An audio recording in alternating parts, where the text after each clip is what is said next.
Well, thank you very much, President Ramaphosa. Thank you for organizing this summit, and thank you for hosting us.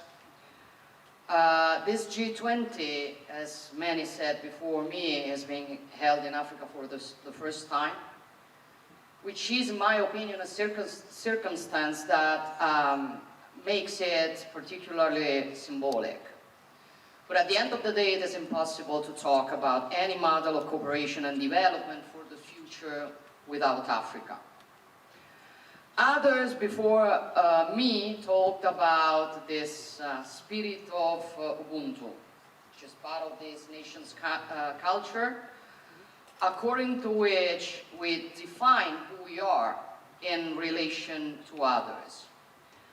I do agree, obviously, but I would like to add that in this interconnected world we live in, we regress in relation to others. We have seen this very clearly in recent years with the effects of climate change, the pandemic crisis, the unjustified Russian war of aggression against Ukraine, and I want to say that Italy is ready to work with its European and American partners to reach a just peace, as Italy is already contributing in the Middle East to fix a result which is fragile but very important.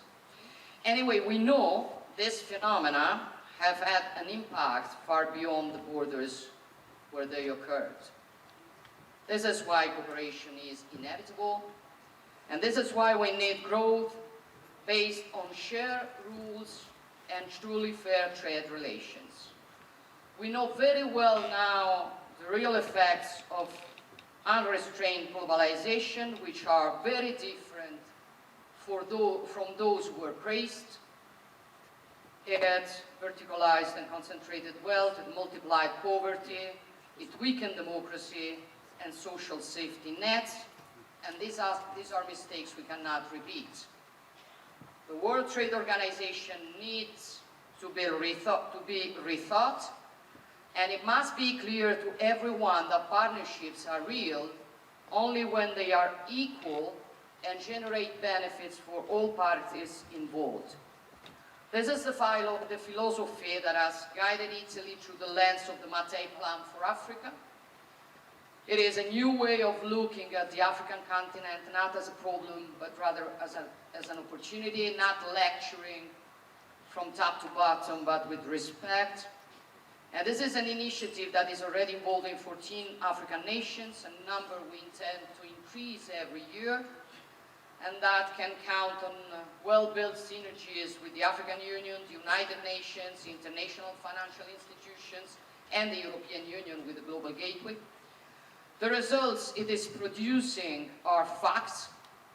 I'm thinking of the Lobito corridor between Angola and Zambia to connect and bring prosperity to regions that are currently isolated and which we are contributing in an important way.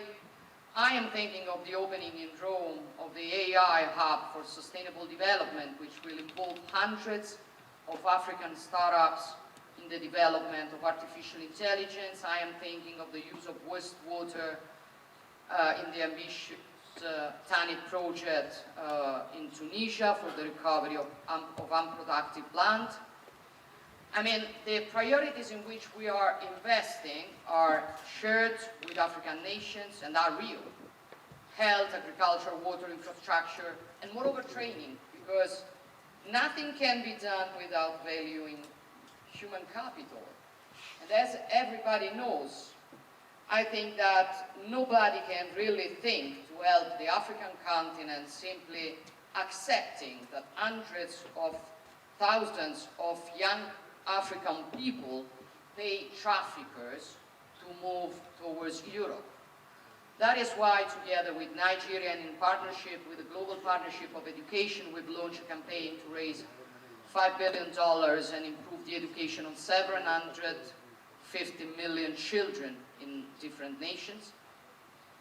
And however, to build an Africa that is truly capable of competing on equal terms, we obviously cannot ignore the burden of debt that weighs on many of the nations of this continent.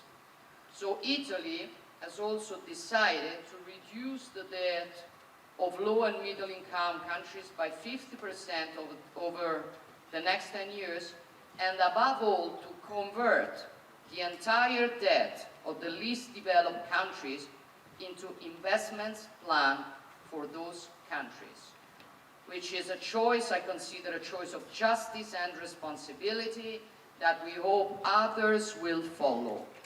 We believe this is the right path to take in order to build development, and we can do it together with humility and, moreover, with respect for the others. I thank you.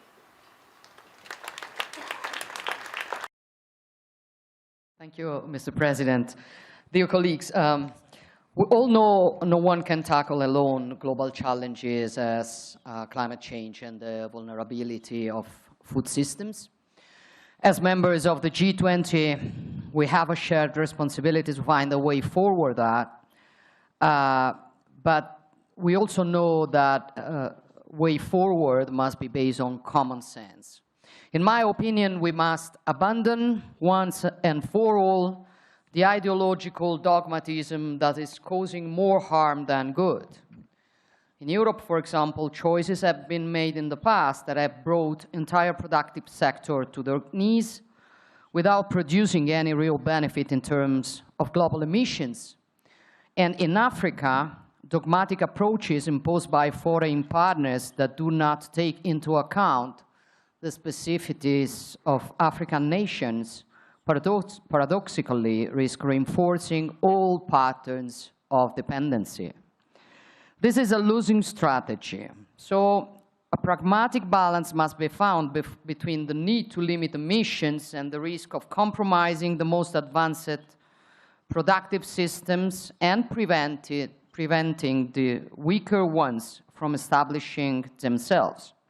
In our opinion, the challenge is to affirm the principle of technological neutrality, because there is no single solution capable of quickly building a solid alternative to fossil fuel supplies, but also because this spurs research, innovation, and virtuous competition.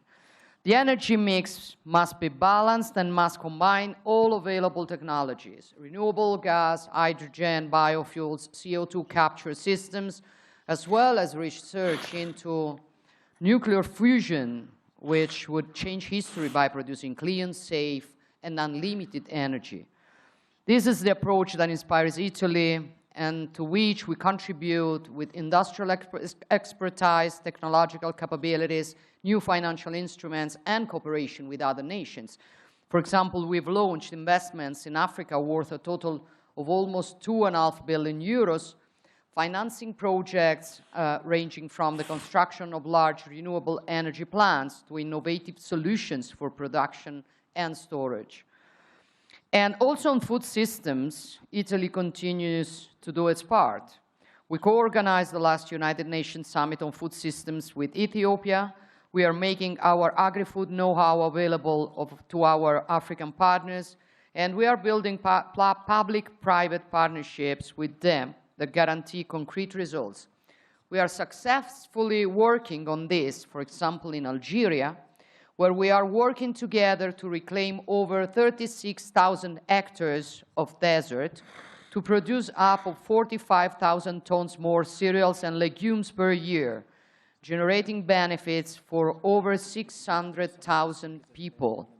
And we are now replying this experiment in Senegal, Ghana, and Congo, and aim to involve other nations on the continent. But I want to be clear while closing my remarks. Our goal is not to create dependency. Our goal is to support self-sufficiency, because we believe in dignity of people, we believe in the freedom of nations, and we believe in the strength of genuine partnerships. Thank you, Mr. President.